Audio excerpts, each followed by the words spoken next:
देखिए आप लोग ना जितने भी जन हैं हाथ पाँव सभी के थोड़े थोड़े थोड़े थोड़े कह रहे हैं कि मुझे थोड़ी सी कसरत करा दो। आप लोग अच्छा खड़े हो जाइए 2 मिनट और हाथ पाँव को अपने ना रिलैक्स कर लो। मेरा मेरा कहना है जिस हिसाब से आपको लगता है, क्योंकि कोई भी चीज एक ज्ञान के बाद दूसरा ज्ञान तुरंत एंट्री नहीं लेगा, इसलिए अपने आप को रिलैक्स कर लो।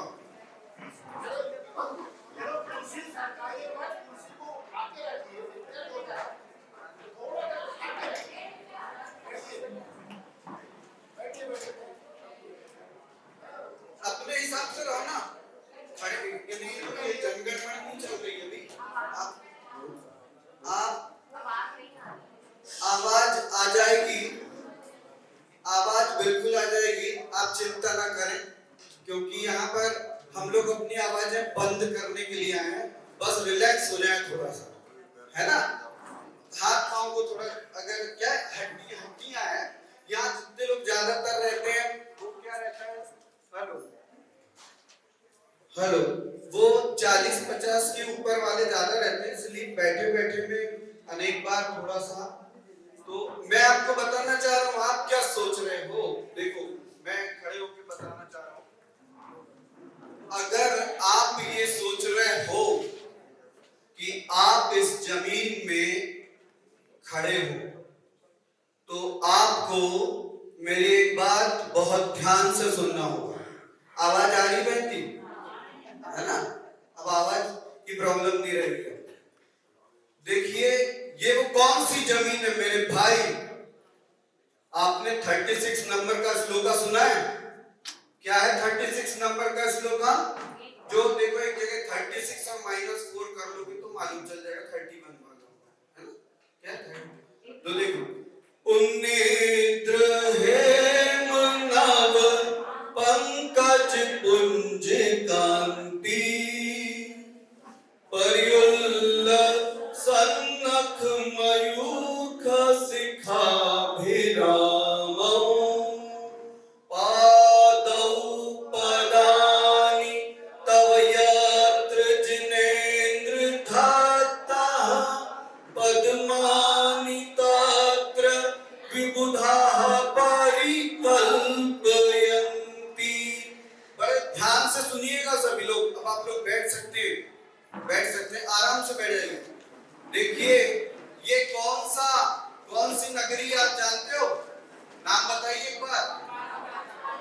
पालीताना। और कीप साइलेंट, अपने आप को शांत रखेंगे ना तो मैं बहुत अच्छी चीजें आपको समझा सकता हूँ। ये पालीताना है। यहाँ पर अगर आप 200 साल बैक में जाओ, 200 साल पीछे जाओ तो ये इमारतें नहीं दिखेंगी जो दिख रही।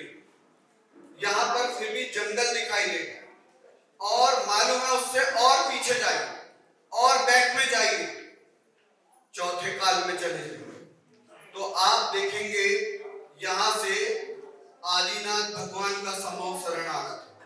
बोलो आ रहा था कि नहीं? यहां से असंख्यात मुनि मोक्ष गए। एक एक इस जमीन के कण कण से कहीं ना कहीं भगवान पर्वत के लिए आगे जा रहे होंगे कि नहीं। और 36 नंबर के श्लोक में कहा गया है, जहां जहां भगवान अपने चरण रखने के लिए आगे बढ़ाते हैं, देवता क्या बना देते हैं वहां पर? स्वर्ण कमल। ये वो जगह है जहां पर क्या बने हुए थे? बोलो बने हुए थे कि नहीं? और उस स्वर्ण कमल बनी हुई जगह में यदि हमको भगवान की भक्ति करने का अवसर मिल रहा है तो निश्चित रूप से बहुत बड़ा यहाँ पर कोई अतिशय होने वाला है। समझ में आ रहा है आप लोगों को? तो इसीलिए बिना थके, बिना सुने एक बात याद रखना, धर्म कैसा प्रभाव करता है।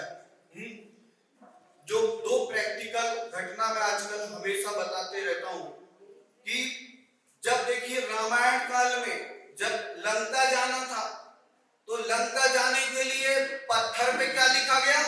राम। तो पत्थर तैरने लगा। उसके बाद बकरा ईद का दिन था, मुंबई में बकरे पे क्या लिख दिया गया किसी ने? राम की बहुत बड़ी कीमत मिलेगी। कि किसी ने पुलिस कंप्लेंट कर दिया और बकरा बच गया। तो देखो एक्चुअली में मैं जो चीज अब आपके दिमाग में बैठाना चाह रहा हूं, बड़े ध्यान से सुनो। पत्थर पे लिखा राम तो पत्थर तैरने लगा। ध्यान से सुनिएगा। पत्थर पे लिखा राम तो पत्थर तैरने लगा। बकरे पे लिखा राम तो बकरा भी बच गया। बकरे पे लिखा राम तो बकरा भी बच गया। माथे पे अपने अब तो आदिनाथ लिख ले। माथे पे अपने अब तो आदिनाथ लिख ले। जीवन में सौभाग्य की शुरुआत लिख ले। जीवन में सौभाग्य की शुरुआत लिख ले। अरे दिन भी तुझे आज एक गजब सा मिला। पालीताना जैसा सिद्ध क्षेत्र है मिला। अरे पालीताना जैसा सिद्ध क्षेत्र है मिला। अरे आदि प्रभु का मोक्ष कल्याणक भी मिला। आदि प्रभु का मोक्ष कल्याणक भी मिला। तो बताइए दिन अच्छा है कि नहीं? जगह अच्छी है कि नहीं? अरे दिन भी सिद्ध है, जगह भी सिद्ध है और परमात्मा भी सिद्ध है। तो लिख लो अपने माथे के सिद्ध शिला पे जय जय आदिनाथ, जय जय आदिनाथ। तो कैसे लिखेंगे? अच्छा एक चीज बताओ, कचड़ा घर है कोई, वहां भगवान को रखोगे क्या? कभी रखने की कल्पना कर सकते हो क्या? तो ये दिमाग कचड़ा घर है कि नहीं बताइए? जो चीज नहीं चिंताएं नहीं रखना चाहिए तो हम रखेंगे ही रखेंगे, ठेकेदारी है ना भाई। परेशानियां नहीं लेना तो लेंगे ही लेंगे ना। तो ये कचड़ा घर जो है, इस कचड़ा घर को साफ करो थोड़ी देर। चलो आज मोक्ष कल्याण का दिन है ना। अरे आज और कल दोनों मिक्स मानो। कहीं जो ना तिथियों के हिसाब से ज्योतिष ने स्ट्राइक डाल दिया, डेट कहीं इधर डाल दिया है ना। एक संयोग और हुआ है, अभी बाद में बताना। एक सेकंड का संयोग, करोड़ों लाखों वर्षों में ऐसा संयोग हुआ है कि हम लोग पालीताना आए हैं तो प्लैनेट्स भी एक अलाइनमेंट में आ गए हैं। 25 फरवरी से 29 फरवरी तक सारे ग्रह अपने एक ही लाइन में। तो देखिए अब जो मैं बोल रहा हूँ, देखो प्लेनेट को तो अपनी जगह आना ही था, हमारे आने से नहीं आया। प्लेनेट को अपनी जगह आना था, हमें परमात्मा ने बुलाया इसलिए। ठीक है कि नहीं? अब जरा ध्यान से मेरी बात, क्योंकि मेरा लिंक इधर उधर हो जाती है, मेरी बात इधर से उधर चले जाती है, मैं बता दे देता हूँ। तो मैं आपसे यही कहना चाह रहा था कि जैसे कचरा कहीं रहता है तो कचरा साफ करते हैं ना भैया। तो फिर अगर आज के दिन मैं आपसे आप सभी के एक एक के चरण छू करके प्रार्थना करता हूँ, मालूम है एक रजिस्ट्री दान कर दूं। और रजिस्ट्री कौन सी रहेगी? ये जो मस्तिष्क है ना, इसकी रजिस्ट्री आदिनाथ भगवान के नाम कर। समझ में आ रहा है कि नहीं? इसकी रजिस्ट्री किसके नाम करोगे? कर दोगे क्या? अरे जितनी देर बोल रहा हूँ उतनी देर तो कर दो, चमत्कार। ठीक है ना? लेकिन याद रखना, अगर आपने किसी को अपनी जमीन बेच दी तो फिर बार बार वहां जा नहीं सकते। समझ में आ रहा है कि नहीं? हाँ, तो अब यहाँ पर ना तुम्हारे दिमाग में जो भी कचरा चल रहा होगा वो यहाँ नहीं रह सकता। इसकी रजिस्ट्री किसके नाम हो गई है? और तुम्हारे दिमाग में जो कचरा चल रहा है ना, उसको बाहर जो चप्पल जूते, यानी किसी की चिंता चल रही है, बीमारी चल रही है, दुख चल रहा है, तनाव चल रहा है, कचरा है, इसको निकाल के बाहर ना जूते चप्पल रहते ना उधर रखो। और यहाँ कौन को रखोगे? अरे दिल से बोलो, किसको रखोगे? तेरे भी हैं और मेरे भी हैं। अब देखो, सबसे पहले ऐसे से बोलने से नहीं होगा भैया, क्या मालूम पिछले जन्म में किसका दिल दुखाया था हमने, है कि नहीं? तो इसलिए हे आदिनाथ भगवान, यदि मैंने किसी भी जीव का उठाया हो, चाहे वो पूर्व दिशा में हो, चाहे पश्चिम में हो, चाहे उत्तर में हो, चाहे दक्षिण में हो, चाहे ईशान में हो, चाहे आग्नेय में हो, चाहे नैऋत्य में हो, चाहे वायव्य में हो, चाहे अधो में हो, चाहे ऊर्ध्व में हो, चाहे मेरे शरीर में कोई रोग बन के आया हो, उन सभी जीवों से मैं क्षमा चाहता हूँ। वे सुखी रहें, वे सुखी रहें, जिनका मैंने दिल दुखाया था वे सुखी हो जाएं। लेकिन ऐसा नहीं कि उनका सुख अगर उनको दारू की दुकान में ले जाता है तो उसको वो मिले, उनका सुख भगवान के चरणों में मिले। ये थॉट रखना पड़ेगा, क्योंकि आगे वाले का सुख किसी गंदी जगह जाता है तो आप वैसा सुख दोगे क्या उसको? नहीं ना। इसीलिए ये थॉट याद रखना, नहीं तो दोष पड़ता है ऐसे। तो हे भगवान, यदि मैंने किसी का दिल दुखाया था तो मैं क्षमा चाहता हूँ, और किसी ने मेरा दिल दुखाया था तो मैं उसे माफ करता हूँ, मैं उसे माफ करता हूँ, मैं उसे माफ करता हूँ। तो अब देखो, दिल से कचरा हट गया कि नहीं? कोई तनाव नहीं है। क्या भैया दिमाग में क्या चल रहा है, फलाने का ये देना वो देना, हटा दो उसको। अब यहाँ पर मेरा सामना उन लोगों से खुद मेरे को भी मिला के जिनको भगवान ने सब कुछ दिया, दिमागी नहीं। क्यों मालूम है? क्योंकि उसकी रजिस्ट्री दादा के नाम। देखो, दादा के नाम ऊपर बैठे, दादा के नाम कर दो तुरंत। आज दर्शन करके आया ना, तो रजिस्ट्री किसके नाम होगी? पक्का प्रॉमिस करो, दादा के नाम कर दिए। तो अब देखो, दादा के नाम रजिस्ट्री हो गई। तो अब यहाँ कौन रहेगा? तो आंखें बंद करो और आपको मैं जैसा बोलूंगा उसके लिए आदिनाथ भगवान और अनिल भैया का बहुत बहुत आभार।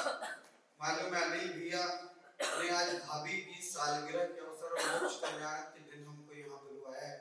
और नहीं तो क्या मालूम पिछले जन्म का कोई रिश्ता रहता है, जिसलिए ऐसे आपने, मैं ये नहीं कह सकता मैं आपको ज्ञान दूंगा, मेरी क्या औकात है। पिछले जन्म में वही नदी के किनारे जब आप लोग वहां पर सिखा रहे थे ना, क्या सिखा रहे थे, पढ़ रहे थे ना साथ में, भक्तामर प्रणतमौलि मणि प्रभाणा मुद्योतितं दलित पाप तमो वितानम सम्यक् प्रणम्य जिन पाद युगम युगादा वालंबनम भवजले। ये आप लोग क्या पढ़ रहे हैं? पिछले जन्म की बात मैं बता दूं। कोई व्यक्ति गाय चरा रहा था, इसलिए अभी गौ सेवा कर रहा है उस समय। तो बोलता है कि मुझे बताइए आप लोग ये क्या पढ़ रहे हो? तो आप लोगों ने कहा था, भैया ये जैन धर्म का एक महापवित्र भक्तामर स्तोत्र का श्लोक है। तो उसने कहा था मैं आपके बीच बैठ सकता हूँ? तो आपने कहा था बैठ जाओ। फिर आपने जब श्लोक सुनाया था, पूरा स्तोत्र पढ़ा था और कहा था, उसने बोला मैं फीस क्या दूं आपको? तो आपने कहा था अगले जन्म में ना जब कभी मिलोगे तो हमें सुनाने आ जाना। तो मैं आ गया। तो ये सिखाया किसने था मुझे? आपने सिखाया था कि नहीं? सिखाया था ना, तभी मैं सिखाने किसके पास आ गया? किसके पास? आपके सामने। अब आपको अच्छे से सुनना चाहिए कि नहीं बताओ? हाँ, तो इसीलिए जिसने सिखाया था वो आज आपके चरणों में आया है। तो अब जरा अच्छे से सुन लो जरा थोड़ी देर के लिए। अब रजिस्ट्री किसके नाम हो चुकी है ना? तो अब देखो, मैंने क्या बोला था, पत्थर पे लिखा राम तो पत्थर तैरने लगे, ठीक है कि नहीं? तो अब यहाँ पर लिख दोगे आदिनाथ जय, ठीक है? चलो, ये फ्रंट ब्रेन, एक लेफ्ट ब्रेन, एक राइट ब्रेन, एक बैक ब्रेन और एक ओवरहेड सिस्टम, ठीक है? आपको एक चीज मैं और बताना चाहता हूँ, जानकारी, शरीर विज्ञान का एक अद्भुत रूप। आपको लंग्स कितने हैं? 2 लंग्स, और रिब्स टोटल पसलियां जो है 24 है, 12 इधर और 12 इधर। कितनी पसलियां हैं? 24। तो याद रखना, एक एक पसली पे एक एक भगवान का स्मरण किया। कितने भगवान हैं? कितने भगवान हैं? और मालूम है आपकी जो धड़कन चलती ना, टिक टिक टिक टिक, वो 1 मिनट में कितने बार धड़कती है? 72 बार। मालूम है ना? हमारे तीर्थंकर कितने हैं? 24। पास्ट टेंस के, फ्यूचर टेंस के, टोटल 72।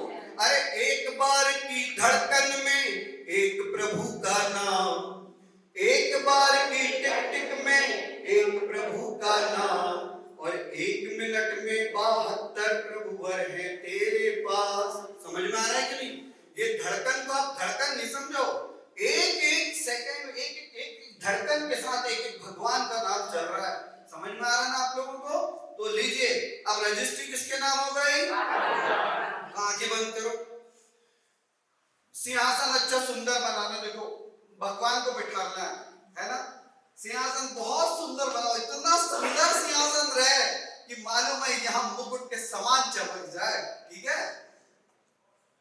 मेरे फ्रंट ब्रेन में, जरा एक स्वर बोल, मेरे फ्रंट ब्रेन में आदिनाथ, मेरे लेफ्ट ब्रेन में आदिनाथ, मेरे राइट ब्रेन में आदिनाथ, मेरे बैक ब्रेन में आदिनाथ, मेरे सिर के ऊपर आदिनाथ, मेरे सिर के ऊपर आदिनाथ, कानों से सुन रहा आदिनाथ, कानों से सुन रहा आदिनाथ, आंखों में दिख रहे आदिनाथ, आंखों में दिख रहे आदिनाथ, मेरे दिल की धड़कन आदिनाथ, मेरे दिल की धड़कन आदिनाथ, धड़कन के तार में आदिनाथ, मेरी श्वासों में है आदिनाथ, मेरे कंठ बोल में आदिनाथ, मेरे दिल की धड़कन आदिनाथ, मेरे कंठ बोल में आदिनाथ, कानों की ध्वनि सुने आदिनाथ, आंखों में दिख रहे आदिनाथ, मेरे फ्रंट ब्रेन में आदिनाथ, मेरे लेफ्ट ब्रेन में आदिनाथ, मेरे राइट ब्रेन में आदिनाथ, मेरे बैक ब्रेन में आदिनाथ, मेरे सिर के ऊपर आदिनाथ, मेरे सिर के ऊपर आदिनाथ। जब आदिनाथ है साथ साथ, जब आदिनाथ है पास पास, जब आदिनाथ है साथ साथ, जब आदिनाथ है पास पास, तो चिंता की क्या बात बात, तो चिंता की क्या बात बात, तो चिंता की क्या बात बात, क्योंकि मेरी हर धड़कन है धड़कन के तार में आदिनाथ, मेरे फ्रंट ब्रेन में आदिनाथ, मेरे सिर के ऊपर आदिनाथ। अब देखिए, बोलिए आदिनाथ भगवान की जय। सभी ने बैठाना था, अच्छे से बैठा लिया ना? अब एक चीज ये बताइए, यही से शुरू होता है। अगर आपने अपने सिर के ऊपर किसको बैठाना? ईमानदारी से बताओ। अब मुझे एक चीज बताओ, आप पाषाण पत्थर हो कि मनुष्य हो? पाषाण में मन नहीं होता, पत्थर में मनुष्य का मन होता है। अभी हमने भगवान को बिठा लिया और मन अगर आड़ी तिरछी जगह चले गया तो दोष किसको लगेगा? लगेगा कि नहीं हमको? तो अब भगवान को अष्ट प्रातिहार के ध्यान से अब हम लोग मोक्ष के लिए, आज मोक्ष अवस्था को प्राप्त किए ना भगवान ने, तो भगवान को पहुंचाएंगे कि नहीं पहाड़ पे?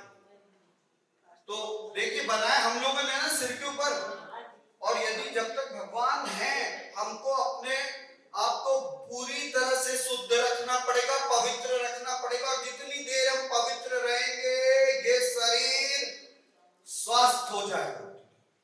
समझ में आ रहा है आप लोगों को? तो अब बिल्कुल ध्यान, जैसा मैं बोल रहा हूं, देखिए यहाँ एक कल्प वृक्ष दिख रहा है, देखो ऊपर पत्तियां दिख रही, देखो ऊपर, देख लो पत्तियां दिख रही है ना? तो चलो मैं शुरू कर रहा हूं। अपने आप को, बैकबोन को अपनी कल्प वृक्ष बना लो। मैं कह रहा हूं चमत्कार हो जाएगा, याद रखना, बिल्कुल बनाओ।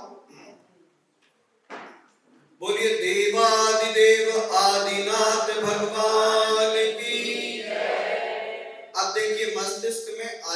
भगवान तो बना लिए विचार रहे हैं, अब एक कल्प वृक्ष तैयार करते हैं।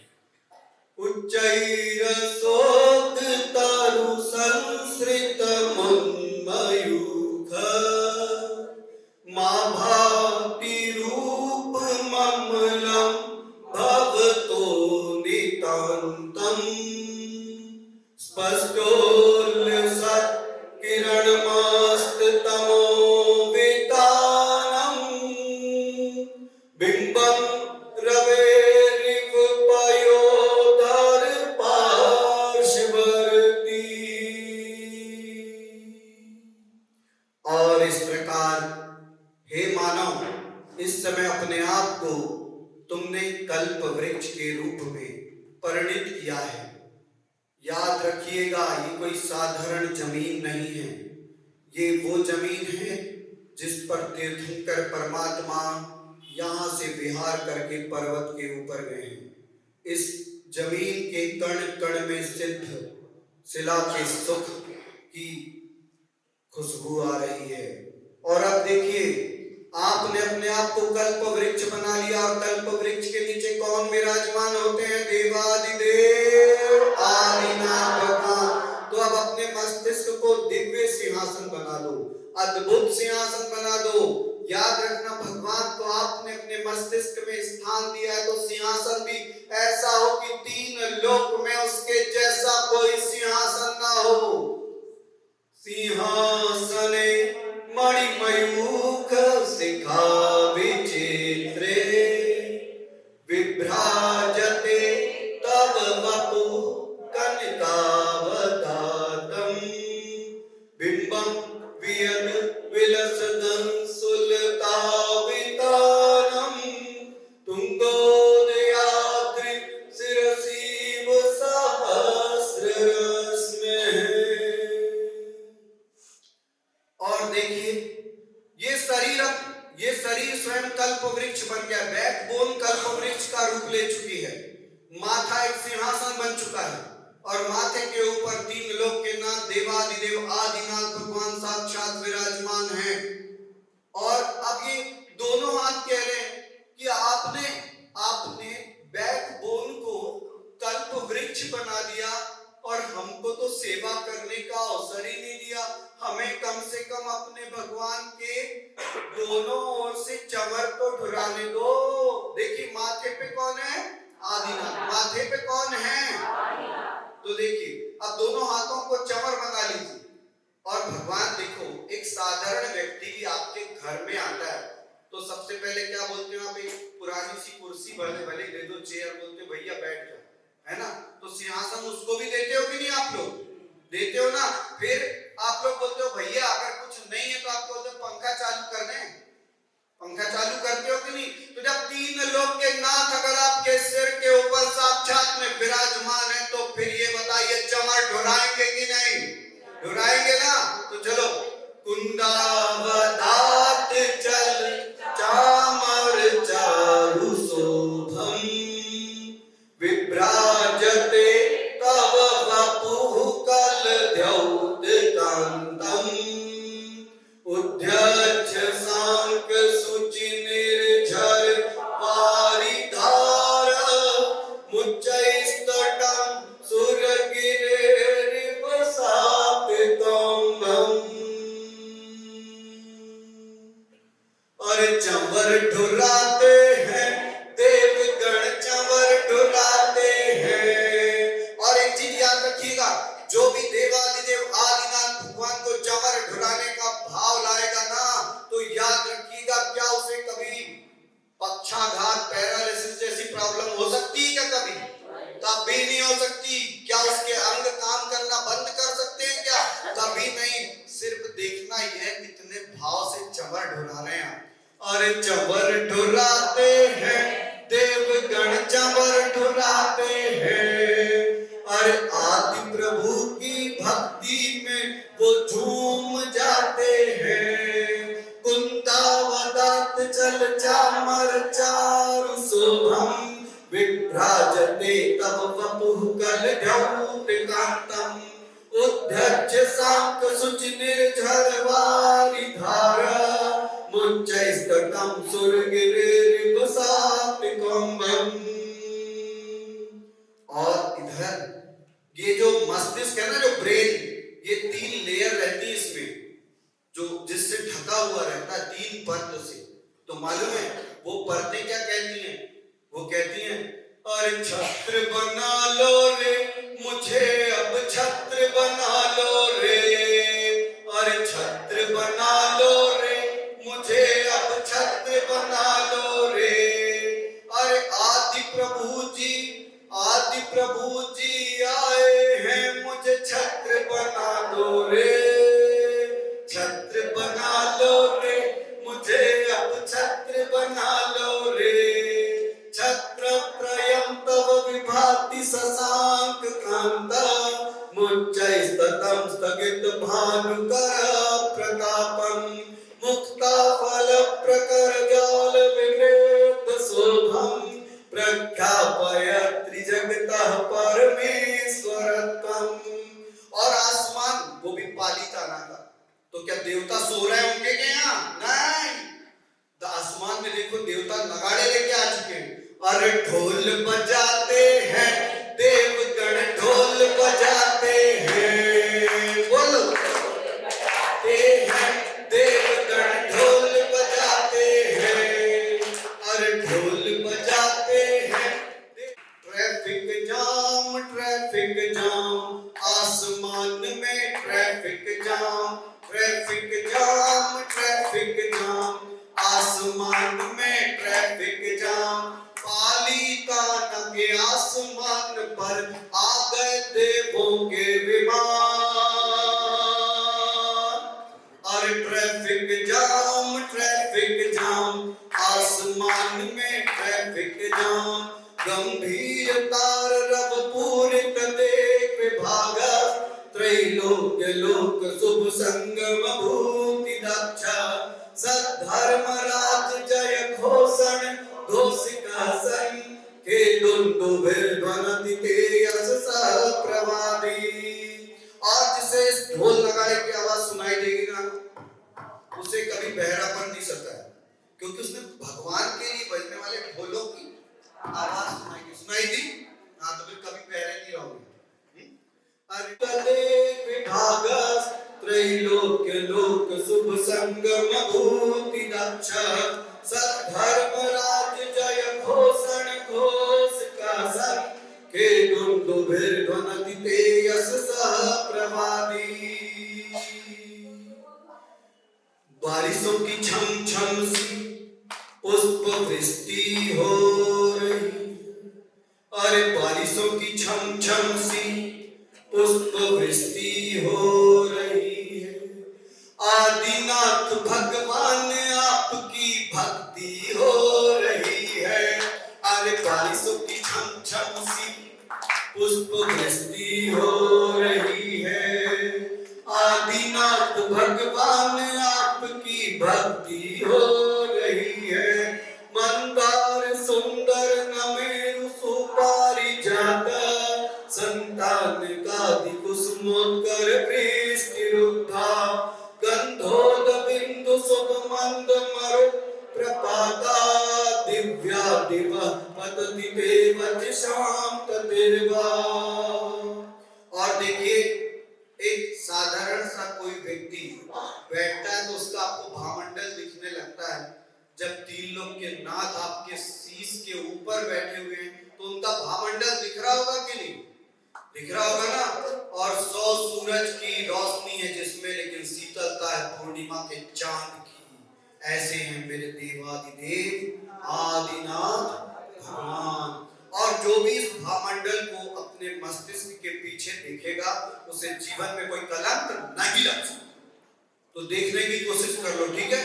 सुंभत प्रभावलय भूरि विभाव विभोस्ते, लोकत्रये द्युतिमतां द्युतिमां क्षिपन्ति, प्रोद्यत् दिवाकर निरंतर भूरि संख्या, दीप्त्या जयत्यपि निशामपि सोम सौम्या।